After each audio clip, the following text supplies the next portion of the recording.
হিন্দু কিংবা খ্রিস্টানের জন্য ইসলামী শাসন ব্যবস্থা চাওয়া উচিত। কারণ এই ব্যবস্থা কেবল মুসলমানরা না, সকল ধর্মের মানুষ ভালো থাকবে।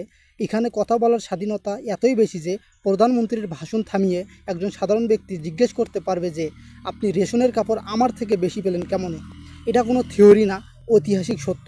এই ব্যবস্থায় উপরে আল্লাহ আছেন কেবল, আর নিচে সবাই সমান, কোনো বৈষম্য নাই। এখানে সরকার বা রাজা অন্য সবার চেয়ে ভিন্ন না। সবাই যা খায় সেও তাই খাবে, সবাই যেমন রেশন পায় সেও তেমন রেশন পাবে। প্রধানমন্ত্রী কোথাও যেতে থাকলে ড্রাইভার অর্ধেক পথ গাড়ি চালাবে, প্রধানমন্ত্রী অর্ধেক পথ গাড়ি চালাবে। ঐতিহাসিক সত্য, খলিফা ওমর যখন নিজে উটের রশি টেনে হেঁটে ভ্রাতৃত্বকে উঠে বসিয়ে চলছিলেন, তখন মানুষ মুগ্ধ হয়ে ইসলামে এসেছে।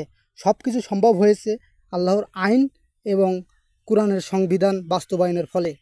ইসলামে এই সাম্য, ন্যায্য ও স্বাধীনতা কেবল মুসলমানদের জন্য না, অমুসলিমরাও এই সুবিধা পাবে।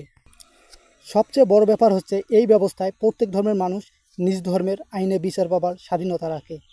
সবাই সেকুলার আইনে বিচার পেতে বাধ্য করে না। এমন কোনো নজির নেই যে রাসূলুল্লাহ সাল্লাল্লাহু আলাইহি ওয়াসাল্লাম কিংবা সাহাবীরা কোনো মুসলিমের ওপরে ইসলামের আইন চাপিয়ে দিয়েছে অথবা অমুসলিমদের ওপরে ইসলামের আইন চাপিয়ে দিয়েছে। এমনকি আপনি গোপনে পাপ করলেও কেউ গোয়েন্দাগিরি করে না, কারণ এটা নিষিদ্ধ। আবার কেউ প্রকাশ্যে পাপ করলে নিজ নিজ ধর্মের আইনে বিচার পাবে। এই ব্যবস্থায় টর্চার সিস্টেম নেই, জোর করে স্বীকারোক্তি আদায় করার ব্যবস্থা নেই। মাদকদ্রব্য নিষিদ্ধ, মিথ্যা বলা নিষিদ্ধ, সুদ নিষিদ্ধ, ওজনে কম দেওয়া নিষিদ্ধ। এই কাজগুলো করলে তার বিচার নিশ্চিত।